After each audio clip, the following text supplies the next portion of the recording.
This is SlyMedia Building Bridges. Hello and welcome. My name is Robert Abmani. Today we are streaming live and we have decided to meet one of the very few prophetess in Zimbabwe. Kwese kwataenda hanzi aiwa tungonzwa prophet nyingi ko hakuna ere vechidzimai tikati aiwa variko zvichida makambovaona kune mamwe mafacebook pages vachiratidza mabasa avanoita zvakare nepano paSlyMedia makambovaona zvakare vachiitawo mabasa avo, asi tati regai katimbovashanyira tinyatsoziva kuti munhu uyu anonzi Prophetess Boltcutter ndiani.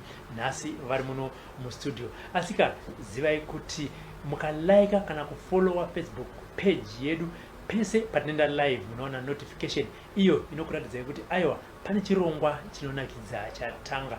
Moudzoka hama neshamwari, sechirongwa chanhasi tingati ndo prophetess vekutanga kuuya paSlyMedia kuti tinyatsoziva kuti munhu uyu ndiani. Zita Precious Lakama, regai tinzwe kuti ndiani Precious ndizvo anditi Prophetess Precious ndingati muchidimbu munhu anonzi Precious ndiani, akazvarirwa kupi? Munhu anonzi Precious ndini wacho ndiri panapa.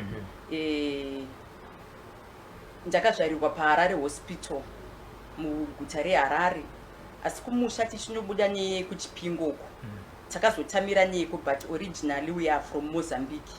Saka kuMozambique ndo kwatinobva, asi takazomutamira kuchipinge ndo paane hama dzese ikoko. Ndo pandakaberekerwa ipapo, ndikatumidzwa zita rekuzvarwa nababa vangu. Pandakazvarwa hanzi namai vangu, baba vangu vaenda vakanotenga safari suit yavo nyowani. Handa mama ndaifarira luck 2010 saka musi wandakazvarwa hanzi vakauya vakatenga safari suit nyowani, vakabva vatenga nebhutsu dzavo nyowani. Hanzi saka vari kuuya muhospital, ndanga ndakatoputirwa nejira muhospital ndisina kana napkeni kana chii, asi vari kuuya vakatenga safari zvarwa hanzi vanditakura, muchazoona kukosha kwake mukufamba kweupenyu. Hanzi vapedza kutaura mashoko eyayo abva vatondipa zita rekuti Precious zvichireva kuti chinhu chakakosha, something that is valuable. Hanzi vapedza vakabva vandidzosera pana mama zvikanzi ndaakuchienda manje kuti ndinotenga manapkeni emwana aPrecious nehembe dzokuti aite sei dzekuti apfeke, bwe zvanga zvisingakodzere kuti ndimubate ndisina hembe nyowani nekuti akakosha. Saka ndo matumidzirwa ndakapiwa zita rekuti Precious yayo. Amai vanga vasina zita ravo ravanga vakafungawo kuti hai nditi mwana kudhara kapamwe kwanga vasina zvemasikani zvinobvonzonzi sex yemwana akamira sei, vanga vasina zita ravaifungidza kuti ndo ravachakupa iwo. Hanzi handina kutombofunga kana zita, ndakatongoti baba zvavatumidza kuti Precious havanambobvira vakaritakura kana iri mimba. Chamboita kuti vanotenga hembe nyowani vapfeke, vouya votaura kuti mwana uyu akakosha anonzi Precious. It means sababa pange chavaita sei chavaona chandisiri kuona. Saka sezvo vatotumidza kuti Precious, regai tichitongoti anzi Precious, vangatongokurawo ndichinzi Precious. Manga muri mwana wechingani? Ndini dangwe first born. Ko vaning'ina nehandadzi vangani? Vaning'ina takazvaura tiri vasikana 4 nemukomana 1 musikana akazoshaika zvake, tasara tiri vasikana 3 nemukomana 1. Mukomana ndogotu? Aiwa, mukomana ndiye anotedza kumashure kwangu. Handitika. Aiwa, muri kuzvinzura dzidzo makadzidza muno muHarare? Ndakadzidza muno muHarare. Primary school yangu ndakaitira paLokinva Primary School. Tikazoenda kuMorgan High School paAcadia pemakaladapo, ndo pandakazodzidzirawo ipapo kusvika ndapedza chikoro changu chese. Vatazobvawo ipapo vatazonoitawo madegree etheology. Saka ndakadzidza kusvika padegree retheology. Handitika. Regai tibva tapinda pavataura kuti ndakadzidza kusvika padegree retheology. Regai tinzwe kuti zita rekuti Prophetess Boltcutter rakatanga pamwe rakatangira kuSchool of Theology, pamwe rakatanga rakabva futi nababa Precious, ndo vakauya naro vakati aiwe mwana wangu zvanga uri Precious, izvinezvi wakunzi Boltcutter. Boltcutter rakatanga sei? Boltcutter kwarakatangira ndofunga ndingadzokere kumashure. Handiti inini ndichikura, ndakakura chaindishamisa pakukura nditi ndaiti ndikamuka makuseni ega ega baba vangu vaindibvunza kupedza ndarota pakusemwana anenge achikura haumbozvise mupfungwa kana kuti uzive kuti chavari kundibvunzira hope chii but ndichikura ndaigona kurota kana munhu achitofa mumhuri ndaitozvirota kana pachida kupinda munhu anoshereketa mumhuri ndaitozvirota kana mabhiza ndakakura ndiri munhu anorota manumbers emabhiza saka makuseni ega ega baba vangu inini ndakatokura vachitamba mabhiza saka ndaiti kana ndikamuka makuseni vaindipa masweets vobva vanditi ndiudze nhamba dzawarota ndokotaura ende my memory was very sharp ndaibva ngatovaudza nhamba dzandinenge ndarota dziya ndavaudza nhamba idzodzo vonotamba mabhiza vaenda kunotamba mabhiza votodzoka nemari kana manga musina hupfu vototenga hupfu kana manga musina chinhu chinga chirimo vakutotenga zvinhu zvinenge zvisimo mumba muya saka ndakangokura ndakadaro nditi kana ndakutorara babonitaura urote wazvinzwa urote manumbers urote manumbers but nekukura kwazvakatanga ndiri kuprimary school and zvinambobvira zvakaenda mumind mangu kuti chii chiri kuitika kutaura kuti manumbers wandipa mwanangu ayaya ndatowina ndatamba mabhiza anditi nanhasi vanotamba mabhiza baba vangu ndatowina ndatamba mabhiza manumbers wandipa saka uchirara oswiti urote futi manumbers anditika so it went on ndichikura anditi but mukukura imomo wozoudzwawo kunzi une zviri pauri anditi zvinoita kuti ubatsire vanhu but mukukura nezvatinenge tichida nesaridzo yedu isu sevanhu tinenge tine zvatinenge tichitarisirawo as an individual ndine zvanenge ndichitotarisirawo because by that time ndaitoshandawo ndichitoendawo kubasa kwandaitoshanda anditi izvi ndishozviramba kuti aiwa handitombozvide but chakazoitika manje mugore ra2010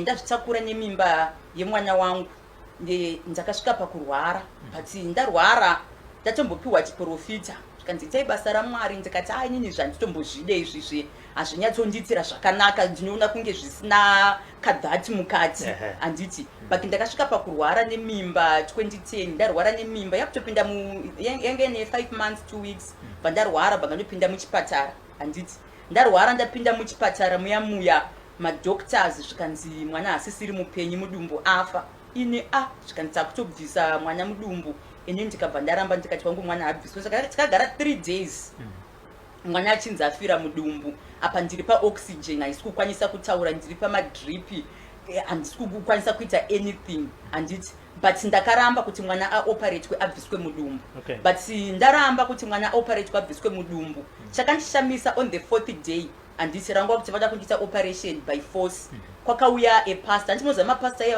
vanoshanya mahospital vachinamatira vanhu vaivai kwakauya a certain pastor by that time ndaishandira kubulawayo paUBH hospital saka pastor vaivai vauya vakabva vasvika zvikanzi pane munhu wandarota ane zita rekuti Precious but ndanzi ari muprivate ward ndanga ndichikumbira kuti ndimunamatire but because ndandiri muprivate ward manesi vakamboramba zvikanzi aiwa ndanichikumbirawo ende munopinda maari kana achida kuti ndipinde imomo achadai kana asingadi achadai so because ndiri kuzoti munhu iyeye haasi kutombokwanisa kutaura zvachusi kanzi mazviziva sei kanzi ndatorota nezita ndosaka ndananga pawadhi ipi pawadhi inei ndopavakabva vauya manesizi epaUBH hospital kubulawayo vabva vasvika zvikanzi pana pastor vauya but vati vakurota ine zita vanga vachikumbira kuti vaite sei kuti vakunamatirei but nenyaya yekukwandaishanda by that time saka tatika kuti tichaite sei tivapinze muno munhu pandangodaiso saka pandakanodha vakabva vatongonditarisa zvekutoshamisa ndo zvataurwa newewe kuti kana achingida achangoita nod signal achaunza signal saka ndavapa signal uye vakabva vaenda bva vanodedza pastor vaivayo vanga vari vechirume abva vatosvika unga nebhachi reblack ndanhasi pastor ivava handitovazive kana kuti vari kupi kana phone number dzavo kana zita avanga tombobvera vasiya anditi vakabva vapinda but vapinda havana kundinamatira vakapinda zvikanzi ndaita a dream but mudream imomo ndarota ndichinzi ndinotaura nemunhu anonzi Precious but pane visitation yamuchaita nhasi na3 am kwakuedza but after that visitation kuchinoedza makuseni muri kubuda muhospital zvinenge zvataurwa kuhope zvikoku moita sei mozvitedzera saka ndakangonodha musoro vakabva vatobuda vakabva vaenda unenge uri pacritical ka because patime yandakarwara vanhu vakanga vakutoti makambogoverwa zvinhu muri mupenyu zvokuti vanhu vanenge vakutoti kana kukaedza hameno kuti zvinomunhu tinomuviga kupi kana kwaedza vodzoka futi voti kwaedza pala visiting hour yemasikati hatisvike munhu yaanenge asisipo handiti mwari kana vaine zvavanenge vainazvo pauri vachida kukushandisa vane nzira dzavo dzavanokuderedza nadzo saka patime iyoyo ndakarara but ndarara usiku hwacho zveshuwawo bva ndatobatwa nehope naisingasimbobatwe nehope nenyaya yekurwara bva ndabatwa nehope pakati peusiku ndabatwa nehope bva ndatoona mudhirimu muya bva ndadzikisirwa gemens ranga riri regreen rakabva kudenga so bva ndangopfekedzwa zigemens regreen but rakaindivhara makumbo richienda kwese ukuku ndapfekedzwa gemens regreen reria bva kwadzikiswa zidhuku rewhite bva ndapfekedzwa dhuku rera rewhite bva rakaita kuyerera rakaenda uku handiti bva kwadzikiswa bhaibheri kubva kudenga bva raiswa mumwoyo mangu kudai bva rakaita kunge ndabatiswa so bva rangonzi panapa so kuti kunge ndavhurwa pane pamwoyo bva rapinda bva pavharwa pamwoyo panapa saka ndichitoshamisika mudhirimu kuti chii chiri kuitika bva ndanzwa voice zvikanzi I am going to resurrect you and your son today but only on one condition kukumutsa kwandiri kukuita iwewe nemwana wako ndiri kukumutsira kuti uende unomutsa masituation evamwe vanhu akafa the only condition yauchararama nayo panyika ndeyekuti unomutsa masituations evanhu akafa ukaona musi wauchamira kana kufunga kuti umutse masituations evanhu akafa ndomusi wauchaziva kuti ndokuparara kwako asi ukatedzera zvandakutaurira izvozvo uchararama upenyu hwakawanda panyika uchibatsira vanhu uchimutsa whether imarriage yakafa whether ibusiness rakafa whether utano hwakafa whether chii handiti ndichitoudzwa kuhope kuya handina chandakapindura because ndakaita mamboita zvakuti unoita kuti kunge hafu wakarara hafu wakamuka because I was shocked nditori mudream mokuti wange ndakapinda mutrance uyawe saka ndakatoshokwa but time iyoyo ndakabva pakabva voice iroro nelight ranga riripo ndakaita kuvhutuka bva ndapepuka so but time yandakapepuka ndichitonge munhu adirwa mvura bhodhi yese ndatota bhodhi yese bva ngatomuka bva ndakwachura drip ndega bva ndaribvisa ndakwachura drip ndichiribvisa bva ndabvisa oxygen yaya bva ngatoshamisika kuti ndiri kupi ndakasvika sei panapa ndandakutoshamisika kuti ko ndimbori kupi saka kutsva kwandakaita ndakanzwa kuda mhepo yakanyanyisa bva ndasimuka yanga iri private ward saka yanga ine balcony bva ndasimuka bva ndaenda kubalcony bva ndavhura kuitira kuti ndiwane mhepo bva ndanzwa mhepo yaya saka ndikibva kubalcony kuya ndikabva ndanovhura kumain door rinopinda naro vanhu because yanga yato visiting hour ya6 saka ndichivhura paipaya mama vangu vanga vatouya kubulawayo time iyoyo saka pavakandiona vakadonhera pasi vakabva vafenta because imagine ndandiri munhu ari paoxygen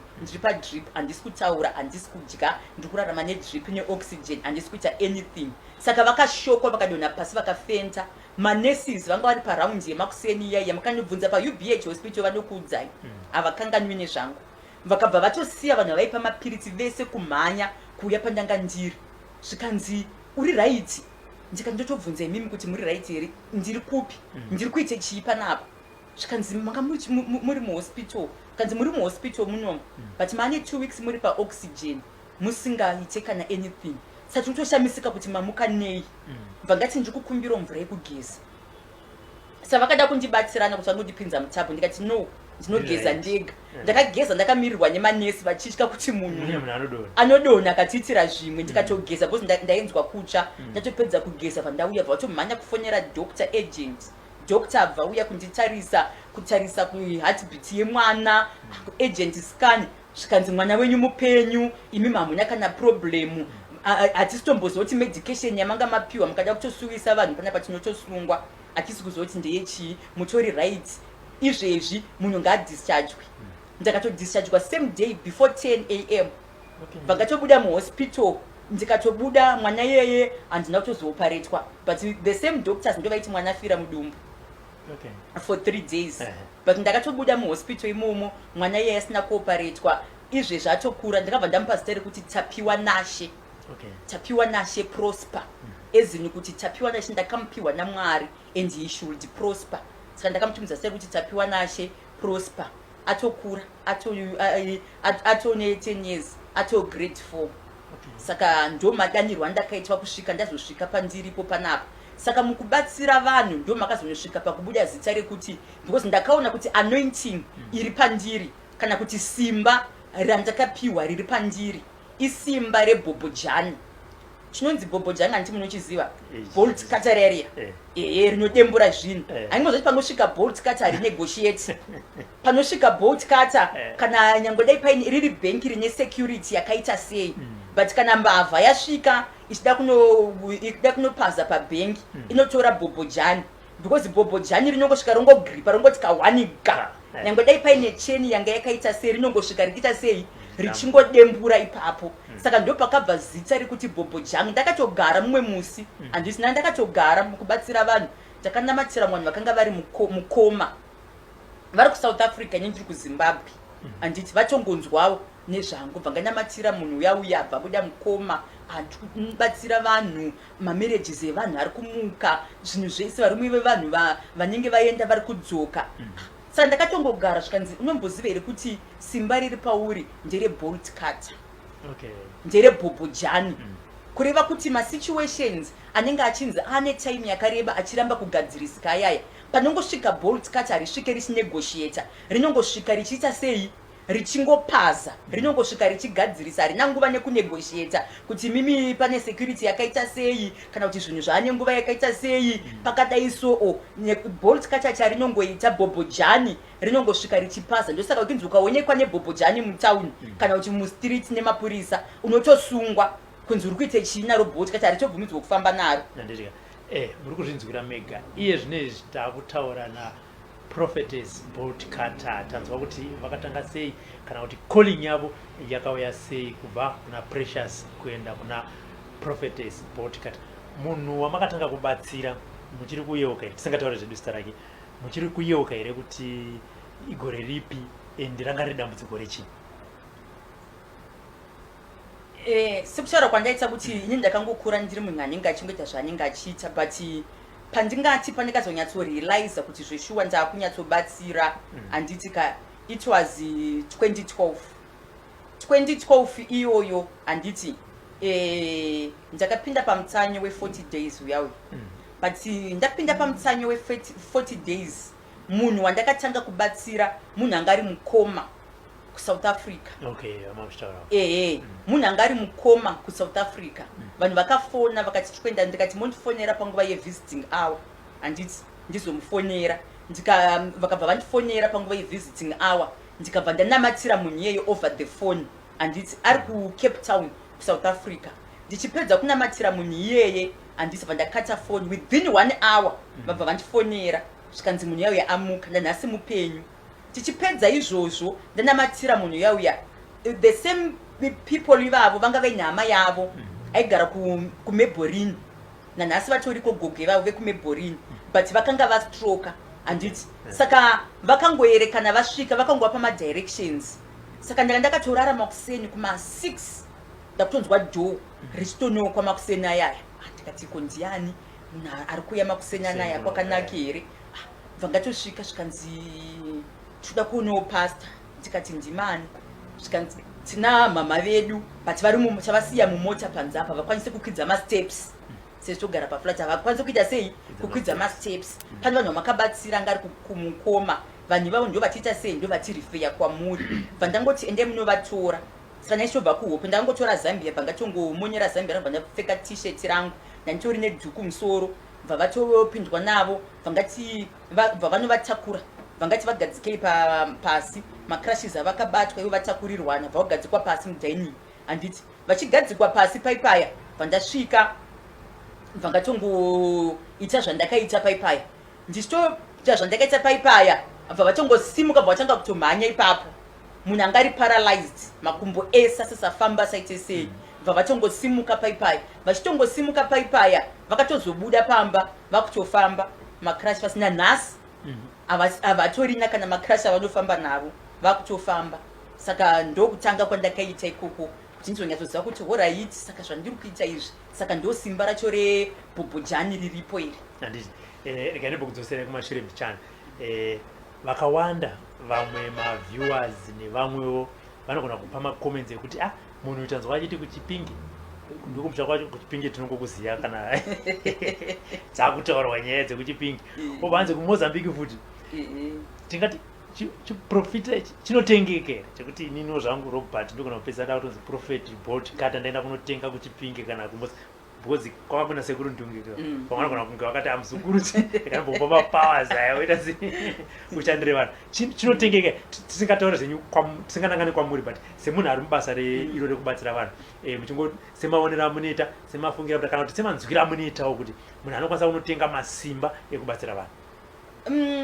Inini talking from my personal experience anditika simba rechiprofita haritengeki unless kwatokuromba kana vatori vanhu vaiva vanoti vanenge vachishandisa masimba ezvikwambo ekuti vanenge vaine matende ezvikwambo kuti chikwambo vanhu vaiva vanoprofita nenyoka dzavanenge vainadzo vaine zvikwambo dzekuti ndo dzinenge tichitomuudza kuti kuri kuya munhu akadai umudze chakati umudze chakati kune vanhu vane simba iro kuti vanokwanisa kutonotenga zviriko zvinhu zvinoitika munyika yemweya zvakawanda zvakasiyana siyana anditika but ukana munhu akusvika paextent yekutenga achisisiri chiprofita mukataura mukaverenga nyaya yaJeremia zvinotonzi ndakakuziva uchiri mukati medumbu ramai vako ndakudze ndikati musi wandakazvarwa inini baba vangu vakatotaura kuti mwana uyu anonzi precious kureva kuti akakosha asi muchazozviona mukukura kwake kuti akakosha anditi kukura kwangu ndichitokura ndichirota nhamba dzemabhiza ndichiita sei anditika kureva kuti chipo chinozvarwa chiri mukati memunhu chipo chinotozvarwa chiri mukati memunhu ndinogona kutodecide kuti ndichade kuita basa rainini mbakazvivera kuti chipo chabva anditika because it's a gift chinenge chitoripo anditi kana munhu akusvika pamaextremes ekutotenga achisisiri chiprofita kana kuti asisiri chipo chakazvarwa chiri pamunhu nekuti munhu wese ane kwaanobva ane kwaanozvarwa ane dzinza rake raanobuda kwaari munhu anotozvarwa aine chipo chake chaanenge akatakura chinenge chiri maari despite kuti munhu abva kuchipingi amuchabva kupi sotobva kuMozambique atitobve kuchipingi totobva kuMozambique chaendo kutori nen'anga dzinohombe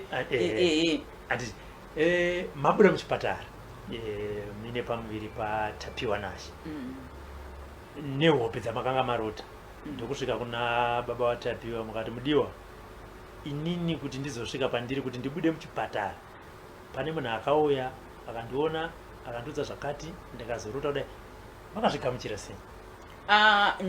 Ndingati by then anditika I was in my first marriage and patime yazvakaitika izvozvo anditi tanga titori paseparation saka tinozombona nguva yekutaura zvese izvozvo takabva katosiyana panguva iyoyo because ndandiri mufirst marriage yangu anditika saka pamwe nezvaitikawo pandiri nekurotawo zvinhu zvandairotawo kana zvemumusha mavo kana chii pamwe ndo zvakaita kuti tisakliki kana tisapindirani hatina kuzombobvira inini ndinorota inini ndinorota kutorota chai kutoudzwa kuti mumusha umu makamira makadai ndinotogona kutorota kana munhu asati atoweka ndikaenda ndichibatsira munhu ndogona kuti ndikarara ndotorota kuti chakati yaitoseka nemukomana anotishandira driver wedu marimwe zuru ndichitomuta ndakakurotera hope dzakati akabata shaya so akanditarisa zvikandasi pana akuudza nhai mama ndikati ai wasongosingazvizo ndo zvatinoita because akamimploya manje inini ndinotorota zvese anditi saka by that time hatina kuwana time yekuita sei yekutaura kana kudiscuss or anything. Ko vabereki amai nababa Precious makavaudza kuti vakatichipa vabereki vangu havana kumbokatika madzanazvo ndofunga ivo vaitoziva kuti mwana wedu semunhu aipa baba nhamba dzemabhiza semunhu aipa baba nhamba dzemabhiza saka to them hazvina kutombouya as a shock but chavakatoita vakatodedza vanin'ina vangu nehanzvadzi yangu vakatotaura zvikanzi munofanira kumusapota vanhu havazvarwo zvakafanana mukati mefamily handiti because vanin'ina vangu vaitouya vachipfugama kwandiri kuti tibatsirei vana vamai vangu chaivo mai vangu chaivo vaitouya vachipfugama nanhasi mai vangu havandidedze kuti Precious havandidedze kuti mai muchena havatondidedze kudaro mama vangu vanondibereka inini vanotondidedza kuti Prophetess whether tiri papi because vakaziva chinhu chiri pandiri ende vakachigamuchira kuti aiwa vana havazvarwi zvakafanana mumwe anozvarwa ari doctor mumwe anozvarwa ari lawyer mumwe anozvarwa ari chii but vakangosvika pakuaccepta kuti no mwana wangu inini ndo chipo chakaita sei chaakapiwa naMwari. Ko shamwari yaPrecious then sionoza kana muri mune mafesika muchiudza kuti inini ndazodai pamakazomudza imi kuti ininika ndio zvaitika mukati meupenyu hwangu. Ndafungawo zvakare kugamuchira chipo chandapiwa naMwari kuti ndibatsire vanhu. Inini the funny part about me, ndofunga ndakasikwa zvinhu zviri differently. Handina shamwari. Saka takatopedza kutaura zvatopera. Handina shamwari. Kana mukatoona munhu ane achimira apa kuti shamwari yangu yechikadzi anenge achinyepa. Saka handina shamwari. Handitorina munhu wekuti hanzi ndinotosheya naye kuti munhu wekunze kana kuti munhu andikatosheya naye zviri kuitika muupenyu hwangu, murume wangu nehama dzangu. Shamwari chaiyo kana kuti ndazobuda panze apo kana ukatosangana ndiri mutauni pamwe vana veukama kana chii, noti kuti shamwari inini kuti ndotogara pasi ndotombotaura nekutodhiskasa naye kuti chakati. Handina shamwari ende zvakatoramba mheno kana ichazouyawo kana panga achazonzi naMwari aitawo shamwari yangu muupenyu. But shamwari yangu for now it's my husband. Ndiye munhu wandotokwanisa kutosheya naye ndichiita sei, but by then ndakanga ndisiri mumarriage handiti. Ndam second marriage, ndisiri mumarriage by then handiti. Saka I had no one to share with except hama dzangu. Handitika muri kuzvinzwa tiri kutaura naProphetess Boltcutter kana kuti tambotanga tichitaura naPrecious, izvi zvataura naProphetess Boltcutter. Apo tiri kunzwa nhoroondo yeupenyu hwavo semunhu akadanwa kuti aitewo mabasa ekubatsira. Hanzi Boltcutter munoriziva parinenge rasvika, ziva kuti rauya kuzoparadza. Manje ivo iBoltcutter rinouya kuzoumba. Hanzi dzingave marriage kana angave mabasa angave matambudziko emumusha. Regai zvinezvi zvitinzwe mabasa avanoita. Zvakare patinopedza chirongwa Prophetess Boltcutter vachakupai nhamba dzavo, tichadzinyorawo zvakare kuti kana mine matambudziko anoenderana nebasa ravanenge vataura kuti aiwa munhu ane matambudziko akadai neakadai inini ndinokwanisa kumubatsira. Prophetess, vari kuona chirongwa, matambudziko amunobatsira nawo vanhu inini ndeapi? Munhu achifona achiti nini mambotaura munhu anga ari mukoma, mukataura yegugu vanga vari paralyzed, kwanga kuri kudhara, tapa current. Ngatiti vanhu vari kufona izvinezvi vari kufona nematambudziko api uye munhu wabatsira sei? Isusu kana kuti izvezvi handiti ka matambudziko andakubatsira handiti. Ndifunga ndambotaura nyaya ye-first marriage handiti ka semunhu wechidzimai ndine kwakanyanyowandira strength yangu handiti ka through my experience from my first marriage handiti ka ndikizopinda hangu second marriage yangu handina problem, but kwandakabva handiti zvinhu zvandakasangana nazvo mumarriage handiti the first area yandinonyanyobatsira zvakanyanyisa ndeye kumarriage.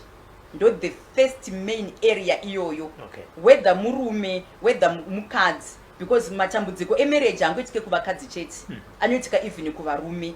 Munhu anogona ari mukati memarriage, but ari mukati memarriage imomo aichinetswa nemurume. Kune vanhu vari kuhurirwa nevarume vari mukati memamarriages handiti. Vanhu vanotaura kuti isusu Boltcutter tanzwa nekuhurirwa nevarume handiti, tinobatsira vanhu vakadaro, ipapo tinotoshandisa hari handiti. Ndifunga muto ndakabata hari yandinayo nered oil yandinayo handiti ka munhu kana achinetswa nemurume kuti ashungurudzwa nemurume ari kuhura kana kuti ashungurudzwa nemukadzi ari kuhura ari mukati mewanano. Ndataura kuti inini ndiri munhu wechidzimai, ndinoziva kurwadza kunoita kuhurirwa, ndinoziva kurwadza kunoitwa kunyeperwa uri mukati memarriage, ndinoziva matambudziko anosanganikwa nawo mukati memarriage. Saka inini my agenda is to build homes, kuti dzimba dzevanhu dzimire. Zvinorwadza kuti munhu asangana nemukomana nhasi apinda murelationship angorarwa 1 year obva atosiyiwa, asangana nemumwe atambiswa asiyiwa, asangana nemumwe apinda mumarriage arohwa ahurirwa. Saka vanhu vakadaro ndivanoti aiwa ka ndoka panopinda bhobhojani. Kana murume achikuhurira whether ahura nemutoo upi handiti, whether uri kuUK, whether uri kuAmerica, whether uri kuAustralia, whether uri muZimbabwe, vari muZimbabwe anotouya in person pamba panapa. Ndifunga matopaona pando patiri panapa. Ari muZimbabwe anotouya in person, ouya nepicture remurume wake, auya nepicture remurume wake. Kana achida kuya nehari yake anouya, so togara tine hari. Kana asingadi yedu hari anongoenda kumbare unotenga hari yake, atenga hari yake ouya nepicture remurume wake, tomisira kamuhari toisa nered oil ishi.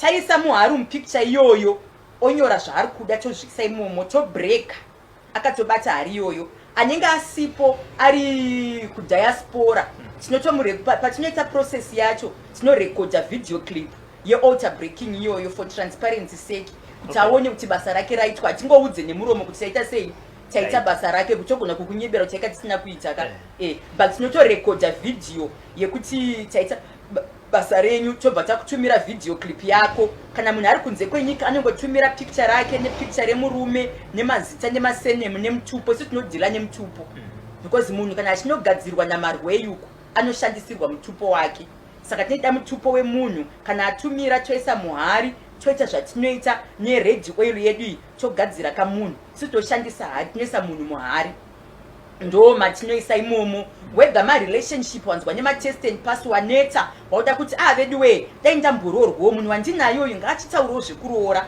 kuti kuti arambe achingotenderera achiita sei ndiri kuda kuroorwa anongouya nepicture remukomana wake tomisira muhari tomugadzira vari mamarriages kana ari padhuze totomupa red oil tomuudza zvekunoita ikoko nechipfeko chemukati chemurume wake ari kure kwaanenge ari ikoko tinongomuudza zvekuita anotora shinda yepachipfeko chemurume wake kana ari mukadzi ari kunetsa anongotorawo shinda yepachipfeko chemukadzi wake tomuudza zvekuita ari ikoko netsono nezai ari ikoko otoita izvozvo ari ikoko otosunga murume wake kuti nyangwe dai akada kubuda hakuna chinoita sei hakuna chinonoitika ikoko kozoita vanhu vane mabusinesses vekuti munhu ari mubusiness tisatenda kubusiness alright ngatiti Robert ane mukadzi wake vonyo obva aita girlfriend Precious Precious oya kuna Prophetess Boltcutter achiti ndoda kuti Robert achiita inini murume wake asi munonyaziva kuti murume wasi tumuru anobatsirwa inini ipapo handibatsire I have turned down many people mumwe anogona kutouya achida kutonyepa toti zvoni nditori second wife kudhara saka mungatedze kundibatsire here ndakatoroorwa nditori second wife pangeshaona kuti munhu ada kunyepa because ndataura kuti my agenda semunhu wechidzimai handitika unless amwe kana vachitongozvitira kuti vanenge vachida mari or anything inini semunhu wechidzimai nemanzwisisira ndinoita kumarwadziro emarriage handiti whether munhu akati arida kundipa 5,000 kana arida kundipa imba kuborodil as long ari murume wemunhu handibatsiri ishu iyoyo yekuti inini ndakutoparadza imba yemumwe munhu iye opinda kwenyu ndine murume kaini ko inini munhu akatora picture remurume wangu oenda kwaari oti ndigadziriwo Boltcutter abude mumba make ndipinde inini chaunoitira mumwe munhu handitika zvinogara zvichinzi mandi yemukadzi chaunoitira mumwe mukadzi newe unochiitirwawo mangwana unogona kusaona result yacho nhasi but chaunodyara ndo chaunokohwa saka iwe ukabuditsa mumwe mukadzi nhasi mangwana iwe the same way yawabuditsa mumwe munhu mukati memarriage yake ndo same way yauchabuditswa kana ambokwanisa kunyenga mumwe mukadzi achisiya iwewe mumba handitika kana ambokwanisa kunyenga iwewe achisiya mukadzi wake mumba chinomupa kuti kana iwewe wapo ozotadza kunonyenga mumwe mukadzi kunzoko chii anotongobuda shiri ine muriro wayo hairegeri kana atombobuda kuya kuzonyenga iwewe aine mukadzi kumba chingoziva kuti newewo uchangobudawo the same way wabuditsa mumwe mukadzi saka inini handipo pakuti munhu akauya whether kuti vauya vari 2 mukadzi atobatsirwa murume wake handitika kobva kwauya futi girlfriend nokoti no rega ndingovabatsira zvakadaro no inini handiite izvozvo handitika aiwa muri kuzvinzwira mega regai zvine zvichimbonzwana Prophetess kuti kana uine business sekutaura kwavanga vakuita pepera kuti zvii zvaungabatsirwe nazvo vanokuti uya tirombe here vanokupa munamato wakaita sei vari pano kana mine maquestions zvakare tumirai tinovabvunza Prophetess Boltcutter tinavo ngatiti ndine business rangu harisi kunyazofamba zvakanaka ndouya kuna Prophetess ndinobatsirwa sei isusu kana mauya kana mine issue yenyu yebusiness tinobatsira vanhu vakawanda zvisingaite vamwe vane macastle tinobatsira vanhu vamwe malawyers vane malaw firm ava vanenge adonha vaivaya handitika tinobatsira vanhu vese vakadaro ivavo handitika kana munhu auya aine business rake risiri kufamba mune zvakanaka isusu hatirombese handiti tinomboreceiva mameseji akawanda ndiri kuda kuromba ndoita sei ndofunga vanhu ivavo kazhinji vakazotarisa ndinotozobloka vachitonetsa pafoni handiti inini handirombese handipo pakurombesa munhu but kana wauya uine business rako riri kunetsa handiti tinongoshandisa hari inyei wotaura kuti ndiri kuda maclients akawanda ndozvandiri kuda wonyora pabepa toisa mhari tokubrekera hari handiti sakubrekera hari ndokupa red oil handiti kana dziri mota dzauri kutengesa ndotokuudza kuti ndonopukuta mota dzako nejira rine red oil handiti kana zviri zvinhu zvauri kutengesa kana uine shopu unotongoenda ukazora red oil yako iyoyo kana uri overseas takubatsira une business rako ndinongokuudza zvekuita uri ikoko takubrekera hari kupi takubrekera hari kunoko handitika because nyaya iripo pakubreka hari muhari ndo mune nyaya yacho yese saka nesu tapedza kusota pahari apa handitika maclients ochitanga kuuya ndo mabatsiriro atinoita isusu hatirombesi ndo mabatsiriro atinoita iyayo ko ndakauya ndichida kuromba zvangu chiri kukubatsira handiti munhu anenge achiyachi kuti chenyu kubatsira kozi ndizvo handiri kuda kuti zviite zvakafangana mukaenda kumadoctors pana dentist kuna doctor wemazino kuna optician doctor wemaziso kuna doctor anouya nezvemusoro kune doctor anouya nezvemakumbo chaizvo handiti each and every part yebhodhi yemunhu handiti kune madoctors akatomirira izvozvo kune magaini evana handiti saka iwewe kana uchida zvekuromba kune vanhu vanotoitawo zvekurombesa wakasununguka unongoendawo kune vanoita sei zvekurombesa ini handikurudzire vanhu kuromba nekuti wani kuromba kwakaipa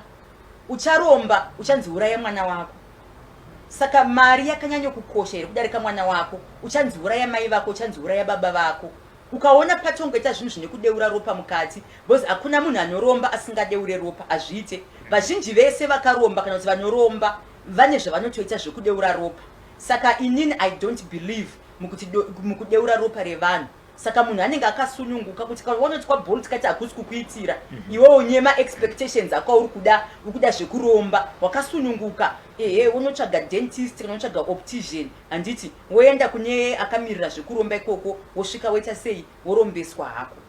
Prophetess, pane here vakomana vanomboya vachiti inini ndaedza ndadanana nauyu zvapera ndiri kutadza kuita imba because pamambopa maexample paipa mangopa musikana anenge achiti mukomana wangu ndinaye but haasinoita sei zvekuroora pane mukomana here vakomana vanotoya vachiti ndaedzaka but relationship yacho ndingakugaragara hapasina ndakagaragara hapasina hatingati pane mukomana here pane varume vakawanda vanotouya vazhinji vanwe vanenge vachitotuka masocial medium but nerweseri vanoita sei vanotouya tovabatsira handiti kune varume vakawanda kune varume vekutoti vanenge vachitohurirwa nevakadzi mudzimba but anotouya oti ndiri kukumbirawo ndigadziri mukadzi wangu ndichiri kumuda webva ndakamubatikidza redhenje ndine chikomba but mukadzi wangu ndiri kumuda ndibatsirirewo mukadzi wangu adzikame totomubatsira mukadzi wake kuti adzikame kwete varume kutoti ndiri kushuvirawo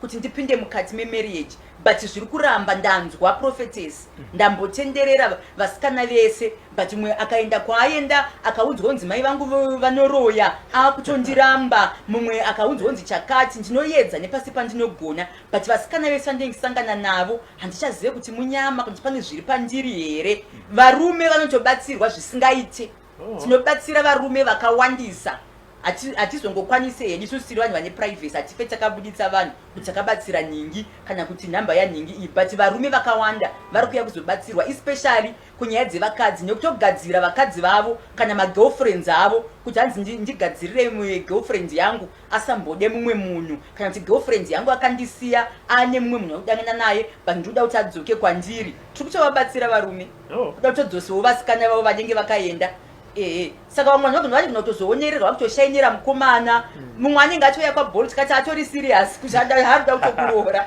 tatomubatsira kunoko kuti adzoke muupenyu hwako variko varume vanoda vanhu to the extent yekunotsvaga help kuti ave nemunhu handiri muri kutinzwira nhasi tiri kutaura naProphetess Boltcutter kana uine mubvunzo bvunza usazoti vakanga varipo dai ndakati aiwa kana zvichitonetsa kuti uvhunze pano pachena enda kuinbox tinoverenga zvakare hativerenge zita rako asi tinoverenga nekuti ndiwoyu mukana wokuti tisangane naProphetess Boltcutter tichiita tichinyatsonzwisisa mabasa avanoita. Ndamboona imwe comment yangu yangonzi varoi kana uri mubvunzo kana kuti chii nyatsobvunza kuti uroi huri papi iye hari here dzawaona inonzi oil yavaona here tsvuku iyi vari pano Prophetess kuti vanyatsokuexplainirai vakutsanangurire. Yakapera nguva yekuti mabasa ekubatsira vanhu anoitwa muchivande kana kuti anoitwa mukaimba kane rima kanopinda vanhu muchiita zvekunyangira. Yave nguva yekuti upone zvichida ndiyo mukana wapiwa naMwari kuti usangane naProphetess Boltcutter vave vanokupa zambuko. Ndakamboona imwe video yamakanga makabata mira. Munenge muchibatsira matambudziko echipo pai? Tinombeta ma-altar breaking emira handitika. Pamira kune ma-monitoring spirit ekuti munhu anenge achikumonita zvaunenge uchiita. Kune vanhu vane life yekuti anotoshanda handitika. But patime yaanenge achishanda kune ma-spirit kane kumusha kwake anenge achimumonita anotokutendera kuenda kubasa agotokutendera kuti upinde mubusiness. But that monitoring spirit inenge ichitomonita zvaunenge uchiita zvese kuti alright waenda kubasa it's okay. But painenge ichikumonita inokusiya usvike musi wepayday. But musi unosvika musi wepayday unonzonzi kwafiwa naambuya kana kuti kwarwariwa nasekuru kana kuti kwarwariwa nababa kwarwariwa naamai. Handitika imonitoring spirit iri kumonita kushanda kwauri kuita inotokutendera kuti shanda hako handitika. But musi kwetakaita sei takabata zvese. Saka inenge chikumonita inokusiya paunenge wakufunga kuti this time ndakuzokowa ndakunopiwa kasalari kangu kana kuti ndakuwana mari kubusiness kwangu unozongona kwatongonyuka problem mwana achikoka gumbo ninga arwara kwaitika accident wakutobuditsa mari yaiya wakutonocover that problem yaiya. Handitika paunenge uchifunga kuti this time ndakuda kuzororwa monitoring spirit inotokusiya ugotopinda mulove nemukomana muchitodangana zvakanaka uchifunga kuti aiwa this time ndapinda machena ndakutororwawo. But monitoring spirit varoi kune vanotoshandisa mamira kana remote control yekutomonita. Ndosaka muchiona kuti munhu anogona kubuda munyika yeZimbabwe munomu oenda kana kuUK. But aenda kuUK ikoko ane 20 years haana kutsika kumusha kwavo kwabushu uko. But aine 20 years asina kutsika kumusha kwavo kwabushu handitika anogona kungoramba achingomitiswa ari kuUK ikoko. Hazvireva kuti muroi iyeye waenda kumusha ukanotsika ipapo kanyokorwa ivhu. But changoita pashandiswa monitoring spirit yemira kana remote control munyika yemweya handitika. Bose zvinhu zvemweya zvatakutaura panapa munyika yemweya vari kutoona kuti wasangana naningi isusu takaita mhiko yekuti munhu afanire kuroorwa handitika. Saka vanokusiya wadangana nemunhu uri kudiaspora ikoko but wadangana nemunhu iyeye wakutoiswa mimba munhu akutokusiya. Wasangana nemuNigerian akuitisa mwana akutokusiya. Wasangana newe kuCameroon wakutoitwa mwana wakutoisiya. Handitika mweya yetsvina hainei nekuti uri kupi. Nogona kuclose door kuti inini kumusha kwangu handichatsike ndakunogara kwakati. But muroi haanei neizvozvo. Muroi anokwanisa kukuroya whether uri kupi. Ndosaka muchiona kuti munhu anogona kunopenga ari kuIreland kutorwara nepfungwa ari kuIreland. Handitika ukazonzi angakadzidza zvisingaita atori nemadoctorate but akutopenga kutodya mabhini ari kuIreland. Chaitika chii? Zvinhu zviri kuitika mukati menyika yemweya. Pane vari kumonita nemamiras. Handitika kune vamwe vakatoiswa mazita mumahari vekutoti vanenge vachinzi itai zvamuri kuita but tiri kumonita hapana kwamunoenda hapana chamunoita. Saka vanenge vaendawo kune vamwe onzi saka alright ava mamonitoring spirits unotoenda nezita rako rosikonyorwa kunzi Robert ndoda kuti asabudirire asadai roiswa mahari futi imo rotoiswa muhari. Ndosaka isusu chizoti paunouya paipai handitika isusu hatingoise muhari kana taisa muhari tinotobreka tinotopunzira pasi hari. Iyo yakasiyana manje inogara yakadaro kana yaiswa kana yatokwidibirwa yakutosiiwa yakadai so handiti saka munhu anogona kuedza kuda kuita chipi agokwidza nekudzika pakapanga chinobuda agotraya kuita business zvigoramba agotraya kuda kuita marriage zvigoramba agotraya kuti ndoda kuita chakati but zvese zvinenge zvingori nekustrugula mukati akada kuti apindewo mubusiness nemunhu avharwa mari 5000 US avharwa 20,000 pounds akada kuti rega ndidai so hapana kana chinobuda handiti it's because wakakwidibirwa saka paune ukwatiri isusu handika patinoisa muhari miyamo yanditika tinotoibreaka totoipwanya handitika patiri kupwanya kana murume wako pane kwaakaiswa uku handitika because kune vanhu vanosemwa nevarume vekuti murume anenge akagadzirwa akanokwidibirwa handitika but murume akwidibirwa miyamuya the moment iri kupinda murume mumba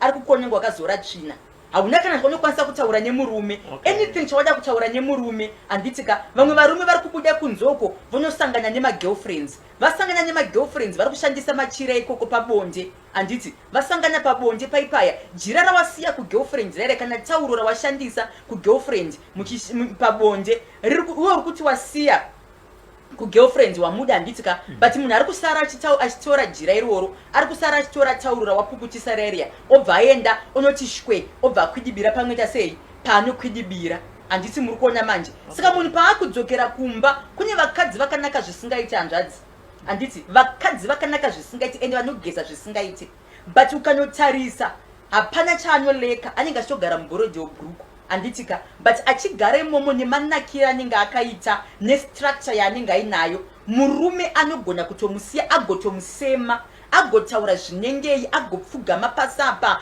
agospreya perfume agoisa zvese zvinonhuhwirira mumba kuti mumba munake agoita madheko ese anoitwa mumba but murume agobuda ikoko agadzirwa kwaanenge aenda handiti saka ndo patinosvika tikasei kuti isusu hatichaisiya yakadaro isusu taakunoiputsa taakubreaka zvese mhiko dzose dzakaitwa pamunhu wako mhiko dzose dzakaitwa kuti usaende kubasa mhiko dzose dzakaitwa kuti bhizinesi rako risabudirire ndo patinosvika takuita sei taakunoputsa hari saka patiri the moment yatiri kunoputsa tichibreaka yai handitika kana murume pane panga kaiswa akutoti bengeni akutofunga kuti mukadzi wangu kana business pane paranga rakakwidibirwa maclients akutotanga kuuya chakakwidibira maclients yachiya chakutotaramuka changa chakabata basa reriya chakutobva mabasa akutowanika kune vanhu vakadzidzwa nemamasters vane chii vakanokutaura kuti ndanzwa nekuisa macv handina kana chinhu 1 handina kana company 1 yandinodedzwa vamwe vanongondipromisa zvotongopera zvakadaro saka the moment yatiri kunobreaka hari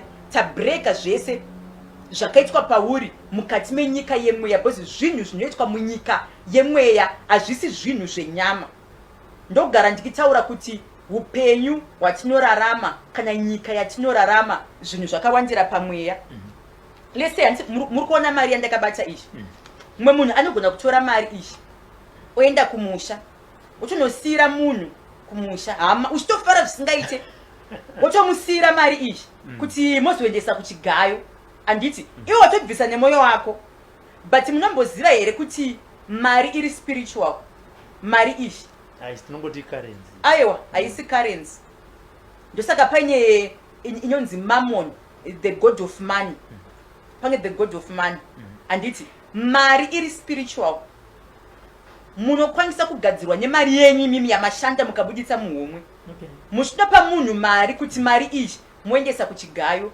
kandozotenga doro munotongorwadziwa nemi otora mari yenyu achinge naye kuchigayo oenda nemari wepasi pemuhacha otora mishonga yake oisa pamari iyoyo obva atotaura ada undishainira asi yandipa dhora inini ada undishainira iwe unotomboshainira uchaita nemwoyo wako vanhu vakawanda vakagadzirirwa pamari ndosaka vari kuvharwa mari dzakawanda kwavanenge vada kutraya vari kuvharwa maproperties vakagadzirwa pamari nemunhu wavakabatsira munhu wausingatomboexpecte wangomupa mari kuti ende unomwa drink ototora mari otoenda nayo pan'anga akutongoita zvanoita nemari nemishonga saka unogona kutenderera ugoti ndashanda 20 years but hauna kana mota hauna kana sofa hauna kana stand hauna kana imba chii chakaitika pane munhu waukapa mari mari haisi yekungopa iyi mari iyi haisi yekungopapa mari money is spiritual kana musingazvizivi mari iri spiritual kana kungoti wangosangana nemunhu murodhi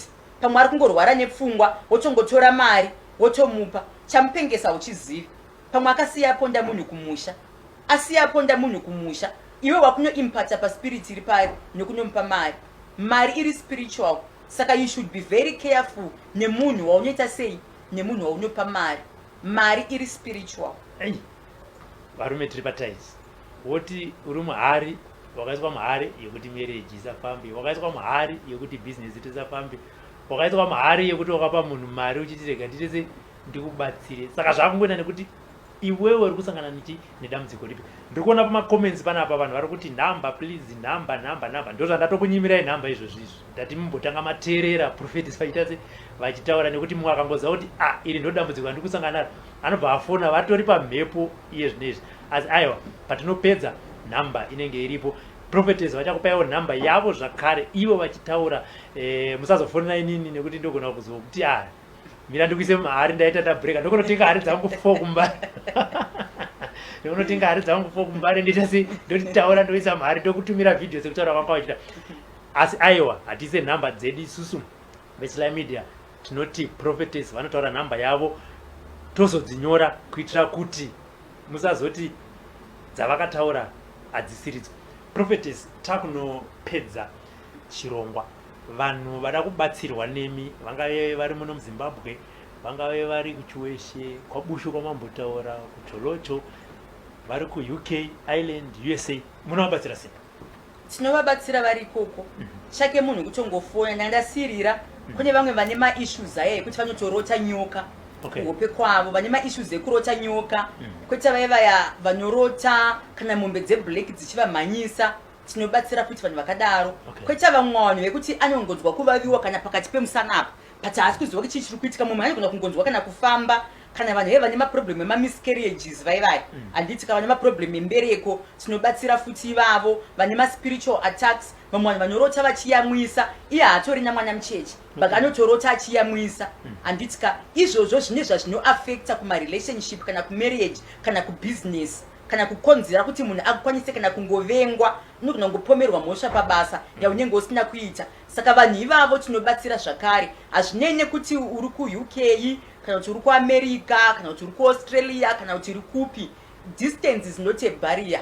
Tabatsira vanhu vakawanda vakisati taungana navo ari kunze kwenyika uko. Vanhu vakawanda tavabatsira vari ikoko handiti ka vamwe vakutozouya kutozochata kunoko vakutoti munhu waMwari makandibatsira ndoti muzoatenda muchato wangu handiti ka but kana tazoya kumuchato kwako hatiratidzika teni takatoiswa mamakeup tongosvika tongogara redu kumateresi hatizosvike tikitairwa tisi takavabatsira tikadaiso tinotoitose vanhu totongosvika kuita sei totogarawo kana munhu atotiinvitawo kana achitongodawo. But hazvinei nekuti munhu ari kupi. Vari muZimbabwe, vanhu vari muZimbabwe kazhinji handibatsiri pafoni.